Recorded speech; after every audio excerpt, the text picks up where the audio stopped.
Muy buenos días, hermanos.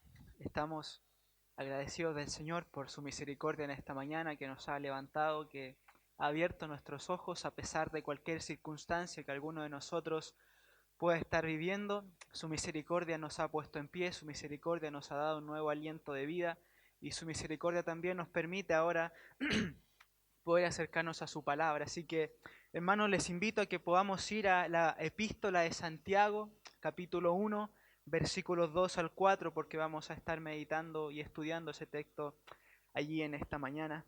Hermanos, he titulado la enseñanza de esta mañana basada en estos versículos de la siguiente manera, y es cuando el sufrimiento toca nuestra puerta. Cuando el sufrimiento toca nuestra puerta. Y lo he titulado de esta manera porque si hay algo inevitable que todos los seres humanos vamos a experimentar bajo el cielo, es que va a llegar un día donde cada uno de nosotros, donde cada persona experimente el sufrimiento.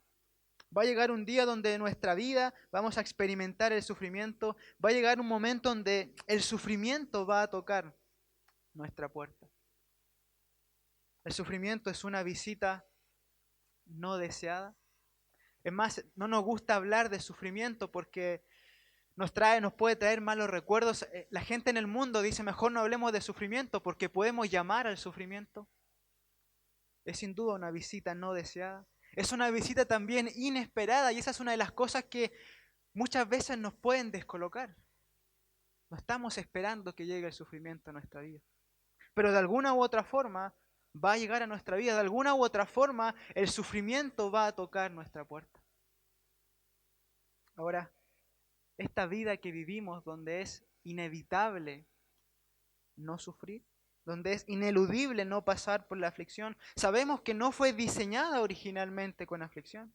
Sabemos que Dios no la hizo así originalmente. Cuando vamos a Génesis y leemos los relatos de la creación, podemos leer que todo lo que Dios hacía era bueno en gran manera. Cada vez que Dios creaba algo, lo miraba y decía que era bueno. Y esa excelencia y perfección con la que Dios creaba todas las cosas, excluía por supuesto toda clase de sentimiento adverso, excluía por supuesto cualquier clase de sufrimiento o aflicción. Pero una vez que el hombre pecó contra Dios en el mismo huerto de Edén, la aflicción pasó a ser parte de esta vida.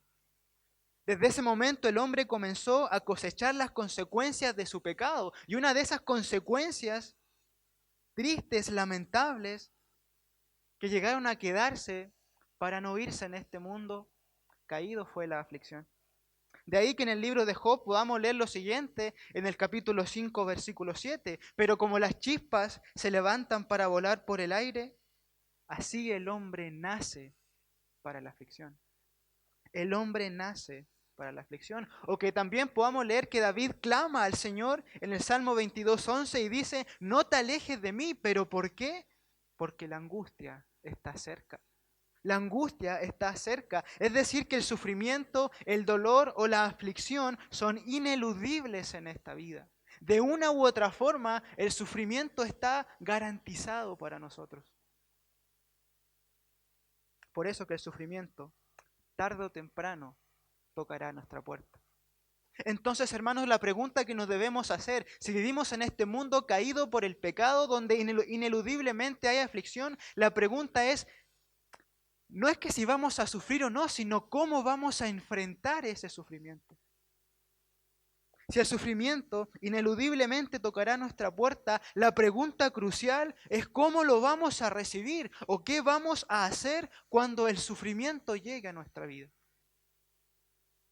Y eso es lo que nos enseña Santiago acá en su epístola, en los versículos 2 al 4. Ahora, no solamente en los versículos 2 al 4, sino que también lo hace en todo este párrafo, inclusive hasta el versículo 12. Pero nosotros nos vamos a detener solamente en los versículos 2 al 4, porque ahí también Santiago nos está enseñando y nos va a enseñar cómo debemos enfrentar y qué debemos hacer cuando el sufrimiento toque nuestra puerta. Y hermanos, esto no es otra cosa que sufrir a la manera de Dios. Esto no es otra cosa que sufrir como Dios quiere que suframos. Y noten algo, que Dios no nos está enseñando a que a que no pasemos por toda clase de sufrimiento. Dios no nos está diciendo o no nos promete que no vamos a pasar por el sufrimiento, pero sí Él nos enseña cómo podemos enfrentar esa situación. No son solamente palabras de Santiago, el hermano del Señor Jesucristo, sino que son los consejos y los mandatos de Dios para saber enfrentar el sufrimiento. Y hermanos, si hay algo que nos enseña en términos generales este texto, es que es posible triunfar sobre el sufrimiento cuando éste toca nuestra puerta. Es posible triunfar sobre el sufrimiento cuando éste toca nuestra puerta. A pesar de que el sufrimiento es consecuencia del pecado y del pecado que se cometió contra Dios, Dios en su gracia nos ha provisto un camino para poder triunfar sobre el sufrimiento. Y si hay una forma de triunfar sobre el sufrimiento, nuestros corazones debieran estar atentos, nuestros corazones debieran saberlo, porque eso constituye entonces una gran esperanza en medio del dolor, donde a veces pareciera que todo es desesperanza. Si hay una forma de triunfar sobre el tan indeseado sufrimiento, nuestros corazones lo debieran saber. Y aún el corazón incrédulo se debiera inquietar al saber que es posible triunfar sobre este tan indeseado sufrimiento.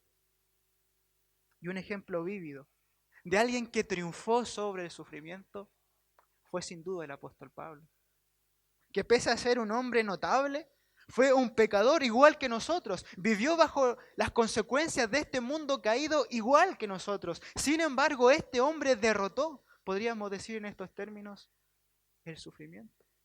Él triunfó sobre el sufrimiento.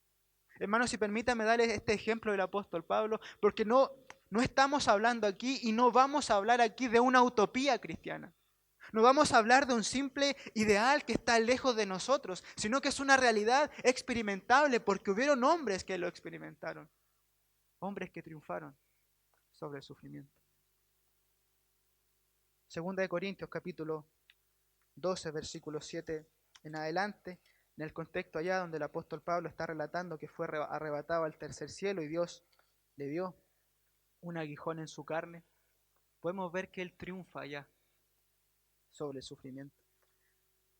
Dice el versículo 7 del capítulo 12 de 2 de Corintios: y para que la grandeza de las revelaciones no me exaltase desmedidamente, me fue dado un aguijón en mi carne, un mensajero de Satanás que me abofetee, y eso implica dolor. Que me abofetee, para que no me enaltezca sobremanera. Respecto a lo cual 3 veces he rogado al Señor que lo quite de mí. Es decir, que el apóstol Pablo estaba sufriendo. Ese aguijón en su carne le producía dolor, por eso ora al Señor, y no solo ora una vez, sino que ora 3 veces. Señor, quita de mí esta aflicción. Pero ¿qué responde el Señor? Y me ha dicho: bástate mi gracia, porque mi poder se perfecciona en la debilidad. Es decir, el Señor le dijo: no, Pablo, no te voy a quitar ese aguijón, tú vas a seguir sufriendo en ese sentido, no obstante te daré mi gracia. Miren cuál es la respuesta ahora del apóstol Pablo, y comencemos a mirar cómo él comienza a triunfar sobre el sufrimiento. Dice: por tanto, si Dios va a hacer eso conmigo, por tanto, de buena gana me gloriaré, más bien en mis debilidades, para que repose sobre mí el poder de Cristo. Por lo cual, por amor a Cristo, y aquí comienza su triunfo, por amor a Cristo me gozo, ¿dónde? En debilidades, en afrentas, en necesidades, en persecuciones, en angustias. ¿Por qué? Porque cuando soy débil, entonces soy fuerte. Si Dios va a hacer todo eso conmigo, entonces yo me voy a gozar a pesar del sufrimiento. Y noten algo importante aquí, y es que el triunfo sobre la aflicción no tiene que ver con eliminarlo, sino con saber cómo enfrentarlo.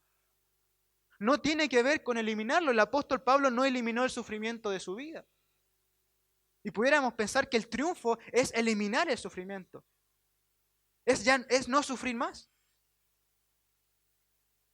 Porque en definitivas cuentas nos deshicimos de él. Pero no tiene que ver con eso. El triunfo sobre la aflicción no tiene que ver con eliminarlo, sino con saber cómo enfrentarlo. Y el apóstol Pablo triunfó sobre el sufrimiento no porque lo eliminó de su vida, más él tuvo ese aguijón durante todo el tiempo en esta tierra. Y aún sufrió otras cosas, pero triunfó sobre el sufrimiento porque supo cómo enfrentarlo. Ahora alguno pudiera decir, pero él fue el apóstol Pablo. Y sí, es verdad, él fue el apóstol Pablo. Y si nos comparamos con el apóstol Pablo, sin duda hay una gran diferencia entre él y nosotros. Pero hermanos, estos textos están en la palabra de Dios no solamente para mostrarnos cómo otros hombres triunfaron sobre el sufrimiento, sino para enseñarnos a nosotros cómo podemos triunfar en el sufrimiento. Están para que nosotros experimentemos también lo mismo que ellos experimentaron. Es para enseñarnos cómo podemos sobreponernos ante el tal indeseado sufrimiento. Y es eso, hermano, lo que en esta mañana intentaré explicar a través de este texto que nos escribe Santiago, de cómo podemos enfrentar y qué debemos hacer cuando el sufrimiento toca nuestra puerta. Y sin duda, hermanos, y cuando comencé a estudiar este texto, siempre hay cierto temor en el corazón. Porque sin duda es mucho más fácil explicar lo que hay que hacer que hacerlo en ese momento de la aflicción. Sin duda es mucho más fácil decirlo que hacerlo. Es mucho más fácil ser heraldo para otros. Pero es lo que Dios quiere que sepamos. Y sin duda es una necesidad para todos. Es una necesidad para todos saber qué debemos hacer en los momentos duros de nuestra vida. Santiago capítulo 1, versículo 2 al 4 dice así la palabra de Dios. Hermanos míos, tened por sumo gozo cuando os halléis en diversas pruebas, sabiendo que la prueba de vuestra fe produce paciencia. Mas tenga la paciencia su obra completa, para que seáis perfectos y cabales, sin que os falte cosa alguna. Quisiera ver tan solo dos cosas en esta mañana con ustedes, mis hermanos, y la primera de ellas es que cuando el sufrimiento toca nuestra puerta, debemos adoptar una actitud de gozo. Debemos adoptar una actitud de gozo, versículo 2. Hermanos míos, tened por sumo gozo. ¿Cuándo? Cuando os halléis en diversas pruebas. Sin duda hay algunas declaraciones en la Biblia que a veces son desconcertantes. Y probablemente esta sea una de ellas. Porque Santiago nos está ordenando, nos está haciendo un mandato de que debemos gozarnos en el sufrimiento. A eso se refiere con diversas pruebas. Ahora, no solo gozarnos, sino que a tener sumo gozo en medio del sufrimiento, es decir, un gozo completo, un gozo sincero del corazón, un gran gozo en medio de la situación de sufrimiento. Y eso puede ser desconcertante en primera instancia, nos cuesta articular gozo en la aflicción. Ahora es interesante cómo Santiago comienza a describir el sufrimiento y permítame comenzar por ahí. Es muy interesante cómo él describe el sufrimiento porque nos revela cómo es el sufrimiento y cómo actúa el sufrimiento cuando llega a nuestra vida. Y de sus palabras podemos extraer que el sufrimiento es diverso y puede llegar repentinamente. Santiago acá nos está revelando que el sufrimiento es diverso y puede llegar repentinamente. Las palabras diversas pruebas acá se están refiriendo a todo tipo de circunstancias que producen tristeza o aflicción en nuestra vida. Circunstancias que han llegado a interrumpir la paz y la tranquilidad que teníamos comúnmente en nuestra vida. Podríamos decir que estas diversas pruebas vienen a agitar nuestra vida, vienen a cambiar el curso de nuestra vida, que generalmente traen aflicción y tristeza. Literalmente, diversas pruebas significa pruebas en todas sus variedades, pruebas de diversos colores, o sea que en vez de una paleta de colores, como bien podemos conocer, aquí tenemos una paleta de aflicciones. Diferentes grados, diferentes formas de sufrimiento y diferentes duraciones de sufrimiento. Puede ser una enfermedad grave o limitante. Puede ser una imposibilidad de algo. Pueden ser problemas económicos o familiares. Puede ser una persecución por causa de la fe. O puede ser una una muerte natural o prematura de un ser querido. Así de variadas son estas diversas pruebas, pero todas convergen en una sola cosa, que llegan a cambiar nuestra vida, llegan a agitar nuestra vida y nos causan dolor y tristeza. Es decir, que la aflicción vendrá encapsulada de diferentes formas. Cuando este toque nuestra puerta, vendrá vestido con diferentes ropas en las puertas de cada uno de nosotros. Y la frase, ¿cuándo os halléis?, nos está señalando que el sufrimiento es inevitable y repentino. Santiago da como un hecho de que nos vamos a encontrar en un momento en medio del sufrimiento. Él nos dice, hermanos míos, tened por sumo gozo si es que ustedes se hallan en diversas pruebas, sino cuando os halléis en diversas pruebas.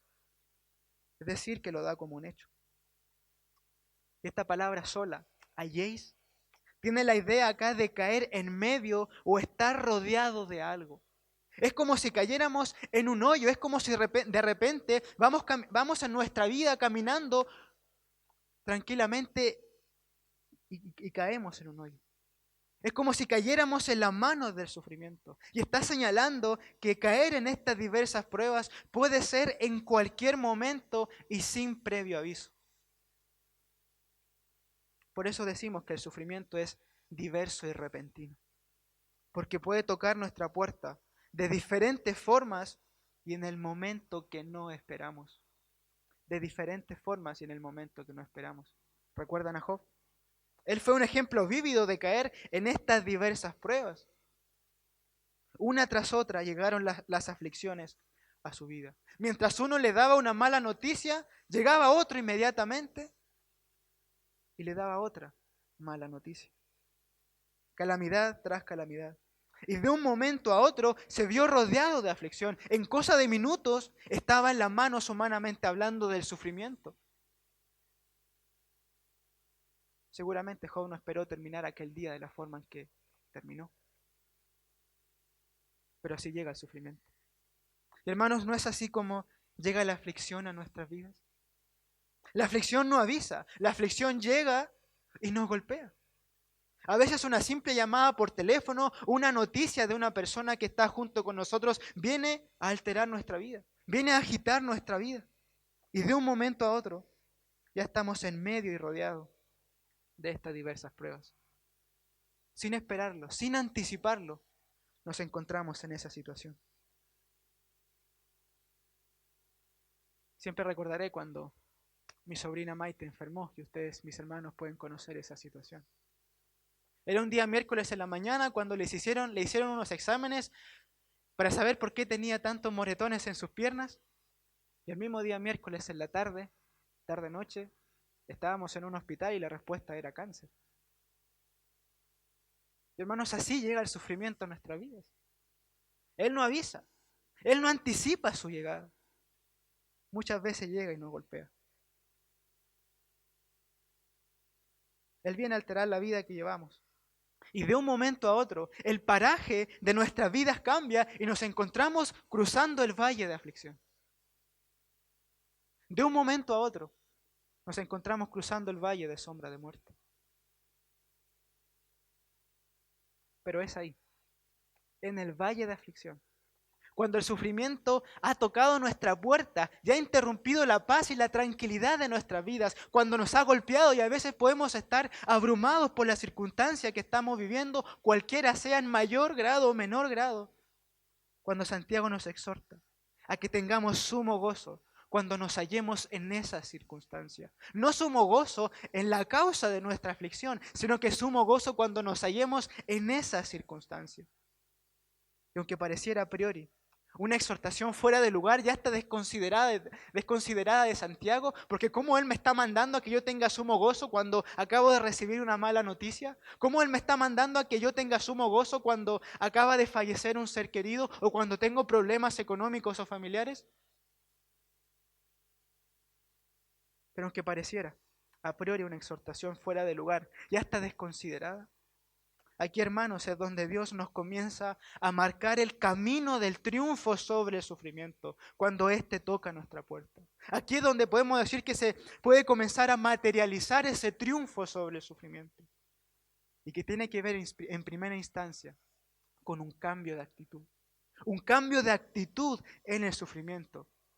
Pero hermanos, no quiero que me malentiendan aquí, porque esto no quiere decir, y no se está refiriendo a que es un aspecto de la psicología. Este cambio de actitud no quiere decir que sea mero positivismo en el sufrimiento y abstraernos de lo que está pasando, sino que este cambio de actitud tiene que ver, y como vamos a mencionar en el segundo punto, tiene que ver con nuestra relación con Dios, tiene que ver con el gozo que hallamos en Dios. Y por eso nos podemos gozar en medio del sufrimiento. Pero debe haber en primera instancia un cambio de actitud. Y permítame profundizar un poquito más en esto. La palabra tener, de tener por sumo gozo, es sumamente importante aquí. Porque aquí está ese cambio de actitud, porque acá significa considerar, reconocer o evaluar. Es decir, que en medio del valle de aflicción somos llamados a considerar el gozo en esa circunstancia. Es como si Santiago nos exhortara a hacer una pausa consciente en lo que estamos pasando. En medio de lo turbado que pueda estar nuestro corazón en el sufrimiento, ya sea por el dolor, ya sea por el desconcierto, por la confusión, por el temor, por la preocupación, por la incertidumbre del mañana, que todos estos pueden ser componentes en el corazón por causa del sufrimiento. En medio de esa situación, Santiago nos llama a hacer esta pausa consciente, vamos a llamarlo así, y considerar el gozo en la situación que estamos viviendo. Es decir, que el mandato es a que haya aquí entonces un cambio de actitud. ¿Por qué? Porque el gozo no es la respuesta natural al sufrimiento en nuestro corazón. Nuestro corazón no reacciona naturalmente con gozo cuando sufrimos. Es más, muchas veces sucede todo lo contrario. Incluso cuando llega la aflicción a nuestra vida, puede llegar la queja, puede llegar la rebeldía, puede llegar el desaliento, puede llegar el fatalismo, puede llegar la autocompasión, pero no esencialmente el gozo. Por eso que en medio de esos vientos huracanados en la aflicción, es necesario reflexionar íntimamente en nuestro corazón y considerar el gozo para encaminarnos a Él. Es una reflexión profunda del corazón para hallar y buscar el gozo. Es un compromiso y un esfuerzo para afrontar la aflicción con gozo. Noten, hermanos, que no se trata aquí de buscar respuestas al sufrimiento. Porque una de las cosas que comúnmente podemos hacer en el sufrimiento es buscar las respuestas a lo que estamos pasando. Queremos saber generalmente por qué estamos pasando lo que estamos pasando, ojalá con lujo de detalles. Ojalá que Dios nos dijera en ese momento, tú estás sufriendo por esto y por esto otro. Pero en esta tierra, tal vez nunca hallemos respuestas a nuestro sufrimiento. Bien lo podemos saber por el estudio que estamos teniendo en el libro de Job. Probablemente nunca tengamos respuestas a nuestro sufrimiento en esta tierra. Por eso que no estamos llamados a buscar respuestas. Incluso tratar de buscar respuestas al sufrimiento, lo único que pueden lograr es amargarnos aún más, es desesperarnos aún más, es angustiarnos aún más, porque nunca la vamos a encontrar. Generalmente no la vamos a encontrar. Por eso que el llamado es que a pesar de que no entendamos lo que está pasando, adoptemos una actitud de gozo. Y noten, hermanos, que esta actitud de gozo no tiene que ver con los sentimientos. Más bien tiene que ver con la voluntad. No tiene que ver con los sentimientos acá, tiene que ver con la voluntad porque es un mandato. Obviamente no desconocemos todos los sentimientos implicados y naturales que hay en medio del sufrimiento. Y no quiero que me malentiendan, hermanos, porque yo no estoy diciendo que será fácil. Claro que no será fácil sufrir. Es más, va a ser muy difícil sufrir. Y tenemos sentimientos, somos seres humanos, no somos robots. Va a ser difícil sufrir. Pero este gozo que debe hallar el creyente no es cuestión de sentimientos, sino que es una cuestión de la voluntad.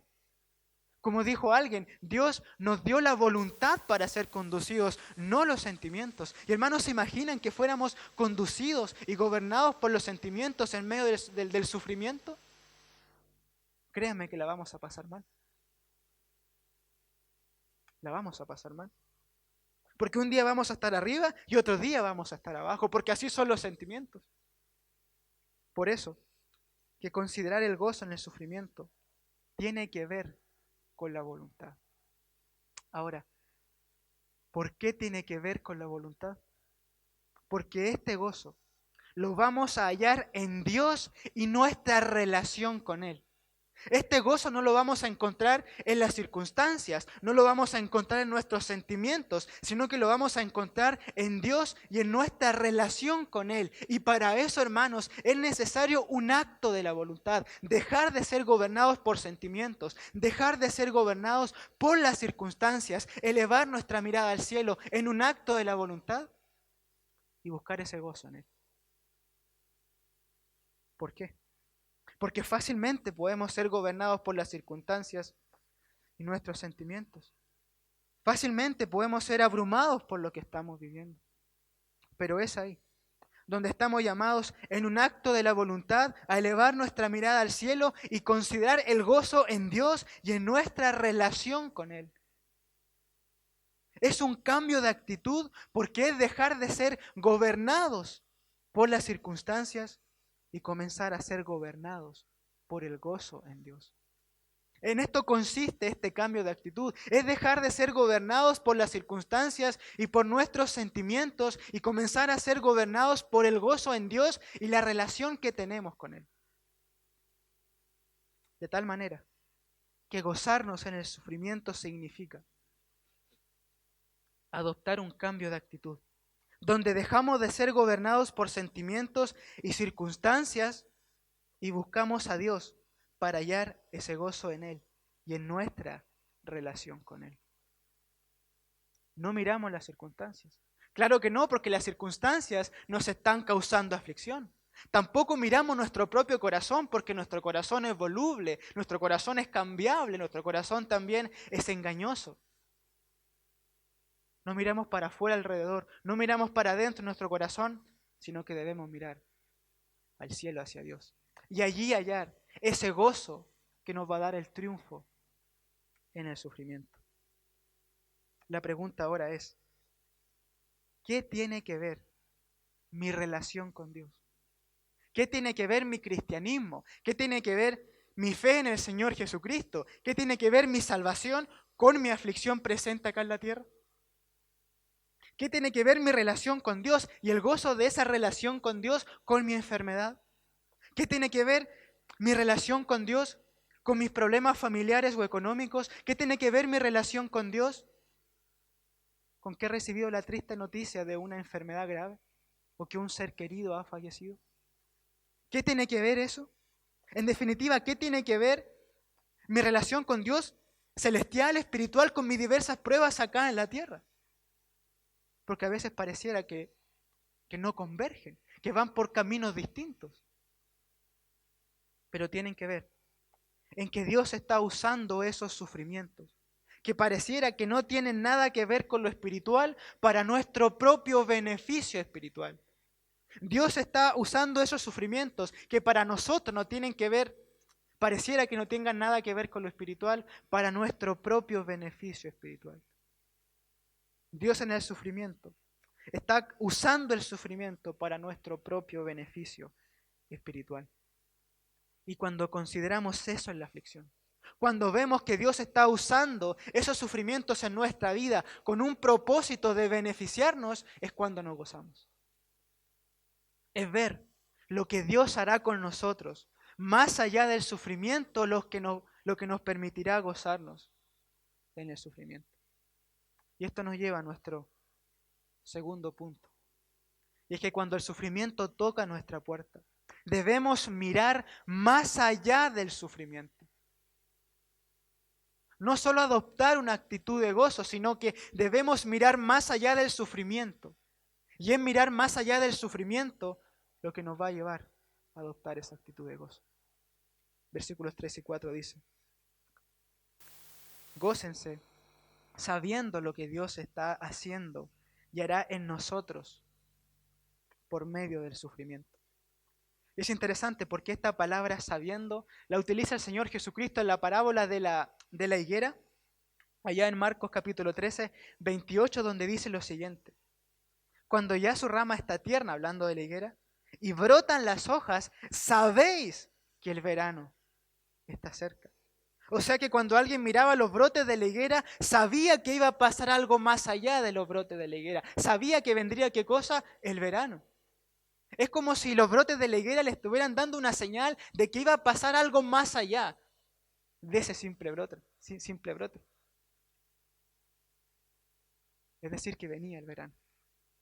De la misma manera, cuando los creyentes sufrimos, debemos saber que aunque no lo vemos en el momento, Dios está obrando un propósito mayor en nuestras vidas. Es como si el sufrimiento fuera una señal que nos dijera: no mires tan solamente lo que está pasando, sino que mira lo que Dios va a hacer y está haciendo en medio del sufrimiento. Es decir, que debemos extender nuestra mirada espiritual, no en la aflicción presente, sino en el resultado final de la aflicción que Dios obrará en nuestro favor. Es mirar por fe los resultados finales antes que la causa de la aflicción presente. ¿Y saben quién hizo eso? Nuestro Señor Jesucristo. En Hebreos capítulo 12, versículo 2 dice: puesto los ojos en Jesús, el autor y consumador de la fe, el cual, por el gozo puesto delante de él, futuro, sufrió la cruz presente, menospreciando lo oprobio, y se sentó a la diestra del trono de Dios. Jesús sufrió y soportó la cruz presente, sabiendo los frutos futuros que conseguiría en la cruz. Y esa es la forma que nos enseñan las Escrituras para gozarnos y triunfar sobre el sufrimiento cuando éste toca nuestra puerta. Saber lo que Dios está haciendo con nosotros en esa circunstancia. Eso fue lo que también hizo el apóstol Pablo allá en Romanos capítulo 5, versículos 1 en adelante. Y es la misma forma que está explicando acá Santiago, que tiene que ver con saber que hay algo más allá del sufrimiento. Romanos capítulo 5, versículo 1 dice: justificados pues por la fe, tenemos paz para con Dios por medio de nuestro Señor Jesucristo, por quien también tenemos entrada por la fe a esta gracia, en la cual estamos firmes y nos gloriamos en la esperanza de la gloria de Dios. Y no solo esto, sino que también nos gloriamos en las tribulaciones. No solo se gloria en su salvación, en que fue reconciliado con Dios, sino que se gloria en la tribulación, en el sufrimiento. La pregunta es: ¿por qué, Pablo, tú te glorías en el sufrimiento? ¿Cómo puedes hacerlo? Y él dice: sabiendo, es lo mismo, sabiendo que la tribulación produce en el futuro paciencia, sabiendo que la paciencia prueba, y sabiendo que la prueba esperanza, y sabiendo que la esperanza no avergüenza, porque el amor de Dios ha sido derramado en nuestros corazones por el Espíritu Santo que nos fue dado. Sabiendo lo que Dios está haciendo en el sufrimiento, es lo que nos permitirá ponernos de pie, triunfar y gozarnos en la aflicción. O sea, hermanos, que cuando el sufrimiento llega a nuestra vida, debemos tener una perspectiva celestial de nuestros sufrimientos, una mirada por encima del sol. Y esto no es otra cosa que pensar bíblicamente en medio de la aflicción. Si miramos solo las circunstancias, probablemente la desesperanza, el miedo, la angustia y otros factores propiamente tales del sufrimiento van a llenar nuestro corazón. Sin embargo, cuando miramos nuestra aflicción desde una perspectiva celestial, aunque sigamos sin entender muchas cosas, podemos tener la certeza de que esas aflicciones llegaron a nuestra vida con un propósito. No caímos en estas diversas pruebas por el destino, sino porque hay un propósito divino detrás de todo. Y es cuando comenzamos a vislumbrar eso, que Dios está obrando un propósito mayor, cuando los primeros rayos de la gracia de Dios comienzan a alumbrar nuestro corazón con gozo. Es levantar nuestra mirada hacia Dios.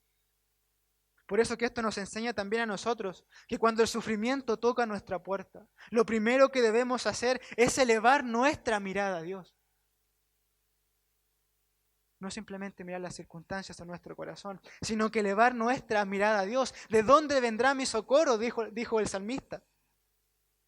Mi socorro viene de Jehová, que hizo los cielos y la tierra. Y hermanos, Dios siempre será el lugar correcto al cual acudir en el sufrimiento. Siempre será el lugar correcto. Ir a Dios nunca será inoportuno. Y sin duda, estar con Dios es la mejor parte del sufrimiento. Estar con Dios es la mejor parte del sufrimiento. ¿Con quién se acurruca el niño que sufre? Con sus padres. Los brazos de sus padres son el mejor lugar para él, son ese lugar de seguridad, ese lugar de consuelo. De la misma forma, ¿con quién se acurruca el creyente que sufre? Con su Padre Celestial. Estar en sus brazos por medio de la lectura de la palabra y la oración permanente son el lugar seguro para él, son el lugar de consuelo, son el lugar donde nos podemos volver a levantar.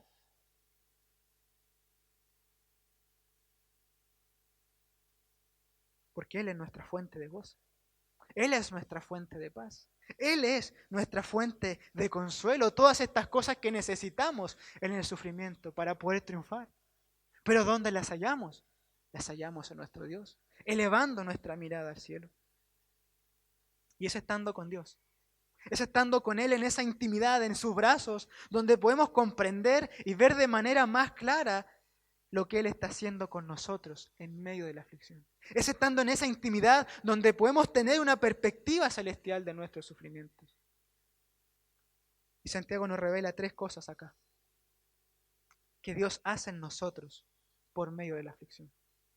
Y son estas 3 cosas las que debiéramos saber y mirar más allá de la aflicción para gozarnos y triunfar sobre ellas en el presente.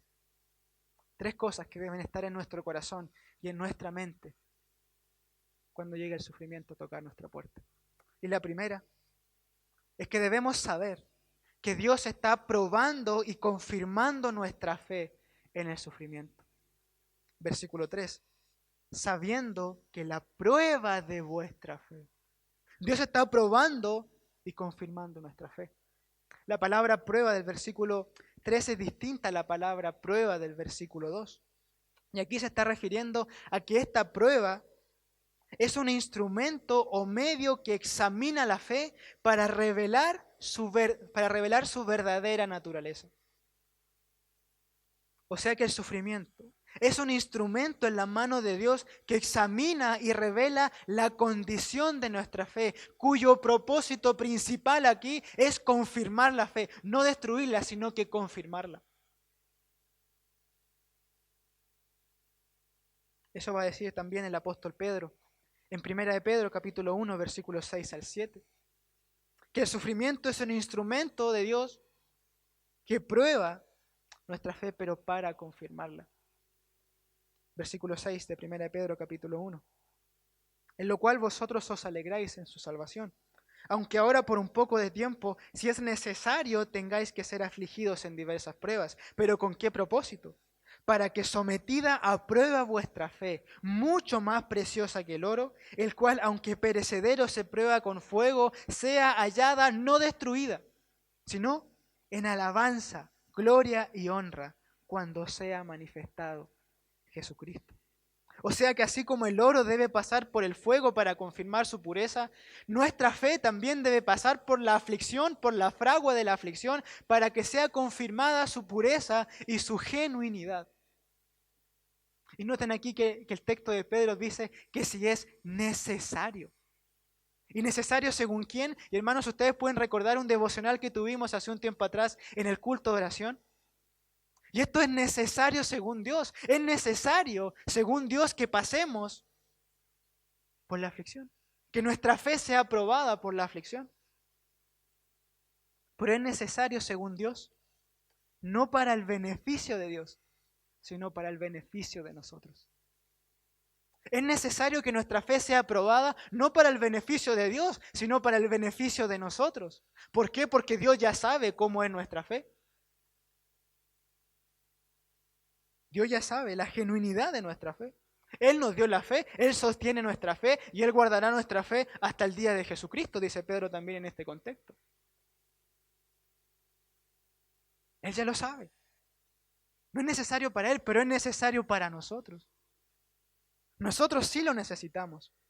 Porque una fe confirmada es una fe fortalecida. Una fe confirmada es una fe que está mejor preparada. Y sin duda una fe confirmada nos anima a vivir nuestro cristianismo de manera distinta. De tal manera que cuando el sufrimiento toca nuestra puerta, debemos saber que viene diseñada como una prueba para nosotros. Y aunque si bien los medios por los cuales llega el sufrimiento pueden no ser santos, el sufrimiento viene con el sello del propósito divino, el propósito de probar y confirmar nuestra fe. Y qué bueno es saber que cuando sufrimos no es porque sí, que cuando sufrimos eso no es producto del azar, sino que cuando sufrimos ese es el día de nuestra prueba. El día donde Dios, nuestro Dios, para beneficio nuestro, ha querido probarnos para confirmarnos. Hace un rato atrás decíamos que el sufrimiento llega de manera repentina y sin previo aviso a nuestra vida. Así actúa Él. Pero para Dios el sufrimiento no es repentino, porque en su soberanía y providencia ha preparado estos sufrimientos para que lleguen a nuestra vida en el momento que Él sabiamente ha establecido. El sufrimiento es repentino para nosotros, pero no para Dios, sino que ha sido planificado y controlado por Dios y para nuestro propio bien. Hermanos, estamos en las manos de Dios. Siempre estamos en las manos de Dios.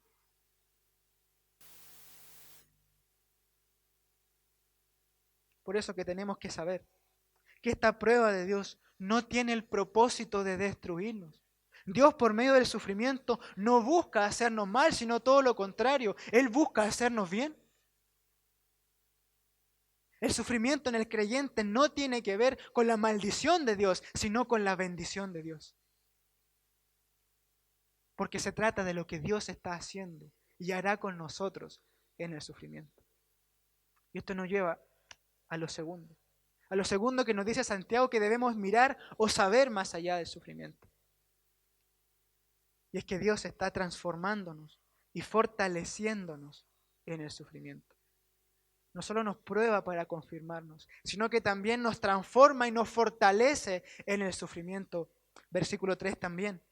Sabiendo que la prueba de vuestra fe produce paciencia.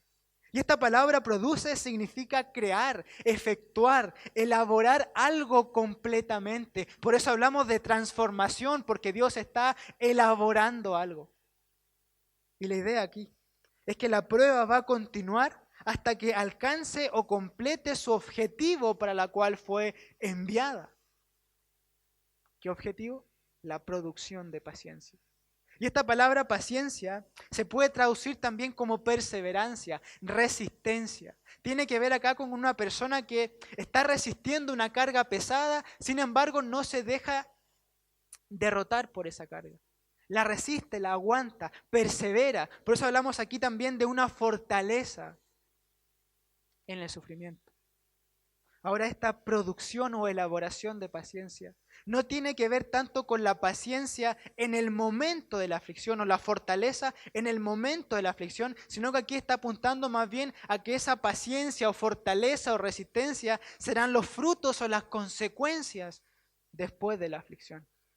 Obviamente, Dios nos sostendrá en el sufrimiento. Obviamente, Dios nos dará de su gracia para poder resistir el sufrimiento. Pero aquí tiene que ver más con que Dios elaborará una fuerza espiritual, una perseverancia después de la aflicción.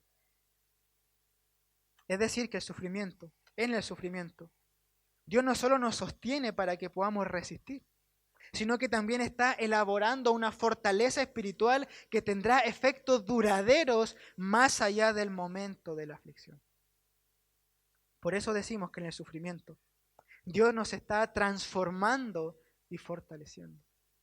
Porque no solo usa la aflicción, la fragua de la aflicción, para purificar y confirmar nuestra fe, sino que también usa esa misma aflicción, el mismo fuego de la aflicción, para moldearnos y transformarnos y producir esta paciencia, resistencia o fortaleza espiritual. Y permítanme la siguiente ilustración, hermanos. Porque Podemos comparar este proceso, lo que Dios está haciendo en esta transformación, con el proceso de cómo un herrero elabora un cuchillo. Un herrero primero escoge un metal. Luego este herrero le hace un tratamiento térmico a este metal, es decir, que lo coloca en la fragua del fuego. Luego de hacerle este tratamiento térmico, de colocarlo en el fuego, él comienza a forjar ese metal y a darle la forma de cuchillo. ¿Por qué? Porque ese metal ahora está más blando por el fuego y comienza a forjarlo sobre el yunque. Y finalmente, cuando termina de forjar el cuchillo, cuando termina de darle forma a ese metal, finalmente él lo templa. Es decir, que pasa el cuchillo ya forjado en aceite o por agua para que adquiera ese metal dureza y resistencia. De la misma manera, nuestro herrero celestial nos escoge soberanamente para pasar por la prueba. Recuerden que tiene propósito. Luego nos pasa por la fragua de la aflicción. Luego de eso nos comienza a forjar. Comienza a darnos forma. ¿Por qué razón? Porque la aflicción nos ha hecho más sensibles a Él. La aflicción ha ablandado nuestro corazón. Ya estamos despojados de toda autosuficiencia. Ahora estamos humillados delante de Dios. Estamos moldeables delante de Él. Y Él comienza a forjarnos en su yunque para darnos la forma que Él quiere. Y finalmente, cuando Él nos da la forma que Él quiere, nos templa al sacarnos del fuego, al sacarnos de la prueba, para que adquiramos dureza o fortalecimiento espiritual permanente.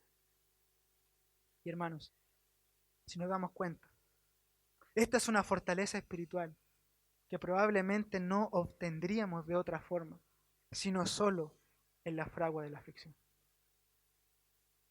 Porque generalmente el sufrimiento nos otorga cosas que los tiempos de paz no nos otorgan. Generalmente el sufrimiento tiene unas bendiciones especiales que los tiempos de paz no nos dan. Como dijo el puritano Thomas Manton, mientras todo está en calma y con comodidad, vivimos por los sentidos y no por la fe. Pero nunca se conoce el valor de un soldado en tiempos de paz. ¿Por qué? Porque generalmente es en la adversidad donde ejercitamos y entrenamos nuestra fe. Es en la adversidad donde Dios también hace más fuerte nuestra fe. Por eso que también es una bendición. Y noten una implicancia más aquí. Y es que Dios está con nosotros en el sufrimiento. Dios está con nosotros en el sufrimiento, porque si Él nos está transformando y fortaleciendo, Él está con nosotros en la fragua de la aflicción. ¿Recuerdan Isaías 43:2? Cuando pases por las aguas, yo estaré contigo. Y si por los ríos, no te anegarán. Cuando pases por el fuego, no te quemarás, ni la llama arderá en ti. Porque yo, Jehová, Dios tuyo, el Santo de Israel, soy tu Salvador. A veces pareciera que en la aflicción Dios no está presente. Pero en la aflicción Dios está muy presente porque estamos en sus manos y Él nos está probando y nos está moldeando. Dios no nos dice en el sufrimiento, aquí está la prueba, pásala, arréglatelas como tú puedas y nos vemos al final. No nos dice eso, sino que va con nosotros desde el inicio, por el camino, y nos lleva de la mano hasta el final para sacarnos de ahí. Y para sacarnos de la prueba, no todos magullados, no todos deteriorados, sino para sacarnos de la prueba transformados, distintos a cómo entramos. Y esto es lo tercero que nombra Santiago. Y cuando el sufrimiento toque nuestra puerta, debemos saber que Dios está procurando nuestro crecimiento espiritual. No solo nos confirma para aprobarnos, no solo nos moldea y nos fortalece, sino que está produciendo un crecimiento espiritual. Versículo 4. Mas tenga la paciencia su obra completa, para que seáis perfectos y cabales, sin que os falte cosa alguna. Noten que el versículo 4 comienza con un más o como un pero. lo que nos está señalando que la obra de Dios en el sufrimiento aún no ha terminado con la confirmación y el fortalecimiento de la fe. Aún queda algo más. ¿Qué cosa? Crecimiento espiritual. Ahora esta frase, que es súper interesante, más tenga la paciencia su obra completa, se puede traducir también, pero dejad que la paciencia tenga su obra completa. O sea que cuando sufrimos no debemos interrumpir ni interferir el propósito que Dios diseñó a través de la aflicción. Y esto es muy importante porque usualmente queremos salir rápido de la aflicción. Obviamente porque a nadie le gusta sufrir. Sin embargo, Santiago nos está diciendo acá que debemos dejar que Dios haga lo que está haciendo y que debemos dejar a Dios que Él termine de hacer lo que está haciendo con nosotros y esperemos en su tiempo. Hermanos, nosotros tenemos que saber una cosa, y es que Dios no nos va a tener en la fragua de la aflicción más de lo que Él haya determinado tenernos. Dios no nos va a tener allí afligidos más de la cuenta. No nos va a sacar antes porque se apresuró, ni nos va a sacar después porque se le olvidó. Él nos va a sacar en el tiempo preciso, en el tiempo exacto que Él, en su sabia y soberana y perfecta voluntad, haya determinado sacarnos. Ni un momento antes, ni un momento después. Es en su tiempo. De tal modo que tenemos que esperar y confiar en su tiempo. Esperando y confiando en Él. Una de las mejores cosas que podemos hacer en el sufrimiento es esperar en el día a día con Dios. Hasta que Él diga en un momento, listo, listo, la prueba ha terminado. Y cuando llegue ese momento, su obra estará completa, escribe Santiago. Es decir, que se ha llegado a la meta o al resultado que Dios ha pretendido cumplir en nosotros, que es el crecimiento espiritual. Y eso lo obtenemos por las palabras perfectos y cabales, que está apuntando a ese crecimiento espiritual. La palabra perfectos acá no se está refiriendo a una perfección sin pecado o errores, sino que más bien está apuntando a la madurez que el creyente obtendrá luego de la aflicción. Y la palabra cabales quiere decir completo en todas sus partes. O sea que alguien que se encuentra en perfectas, o sea que es alguien que se encuentra en perfectas condiciones al ser reconocido por un experto. Es decir, que en el sufrimiento, en la vida de los creyentes, está garantizado el crecimiento espiritual. Pasar por la fragua de la aflicción no debiera dejar a nadie igual. Eso es lo que dice el apóstol Pedro también en su primera carta, en el capítulo 5, versículo 10. Mas el Dios de toda gracia, que nos llamó a su gloria eterna en Jesucristo, después que hayáis padecido un poco de tiempo, después que termine la aflicción, Él mismo, y esta es la obra de Dios, os perfeccione, afirme, fortalezca y establezca. Y todo tiene que ver ahí con una restauración, con una reparación, con un conocimiento de Dios mucho más amplio, con una madurez espiritual. Dios producirá un cambio en nosotros para bien. Un crecimiento espiritual que puede ser resumido con dos grandes consecuencias. Mayor conocimiento de Dios y mayor semejanza a Jesucristo. Este crecimiento espiritual tiene estas dos grandes consecuencias. Mayor conocimiento de Dios y mayor semejanza a Cristo. Job, después de salir de la fragua de la aflicción, dijo a Dios, de oídas te había oído, mas ahora mis ojos te ven. Es decir, que luego del sufrimiento creció en su conocimiento de Dios. Y Romanos, capítulo 8, versículos 28 y 29, dice que todas las cosas nos ayudan a bien, incluyendo obviamente el sufrimiento. ¿Y con qué propósito nos ayudan a bien? Dice allá, para que seamos hechos conformes a la imagen de su Hijo.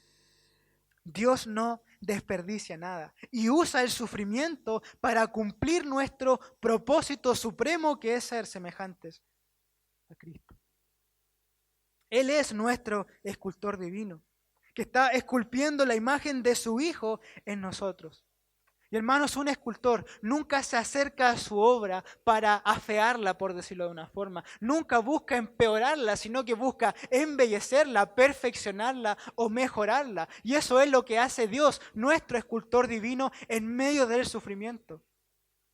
Perfeccionarnos. Embellecernos espiritualmente a la imagen perfecta de su Hijo.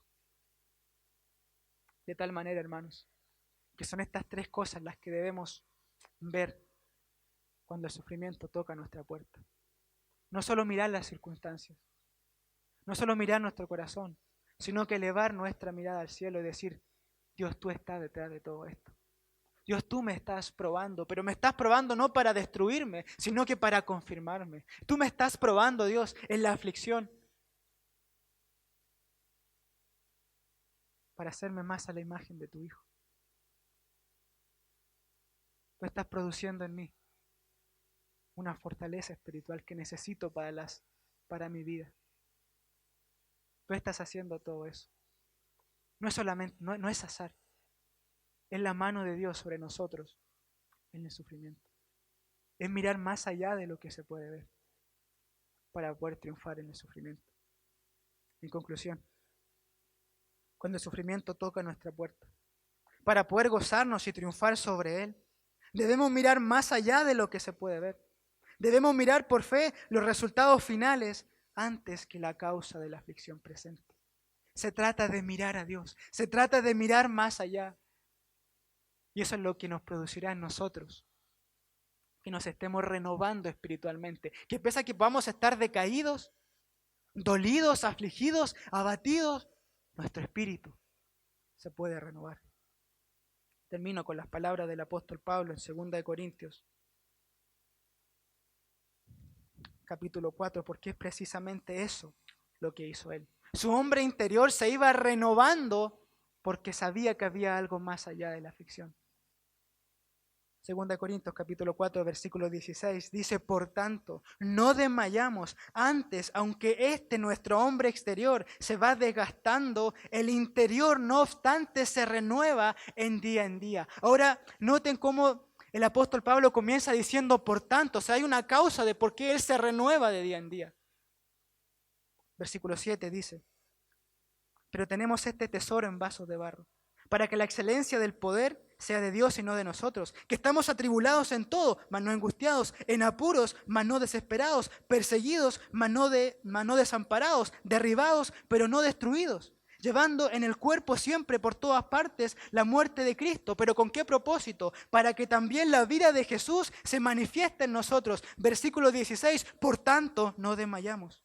Antes, aunque nuestro hombre exterior se va desgastando, el interior no obstante se renueva de día en día.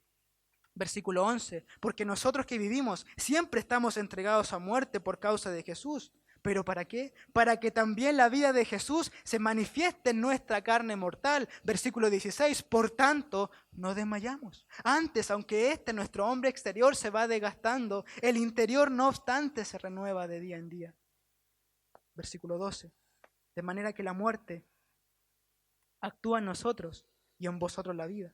Pero teniendo el mismo espíritu de fe, conforme a lo que está escrito, creí, por lo cual hablé, nosotros también creemos, por lo cual también hablamos, sabiendo que el que resucitó al Señor Jesús, a nosotros también nos resucitará con Jesús y nos presentará juntamente con vosotros. Por tanto, no desmayamos, versículo 16. Versículo 15. Porque todas estas cosas padecemos por amor a vosotros, para que abundando la gracia por medio de muchos, la acción de gracia sobreabunde para la gloria de Dios. Por tanto, no desmayamos.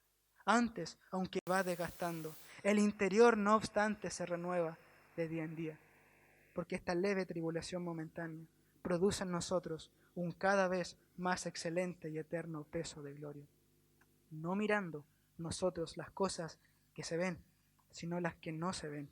Pues las cosas que se ven son temporales, pero las que no se ven son eternas. Allá debemos apuntar. Padre, muchas gracias por este tiempo de poder acercarnos a su palabra, Señor, y conocer estas verdades.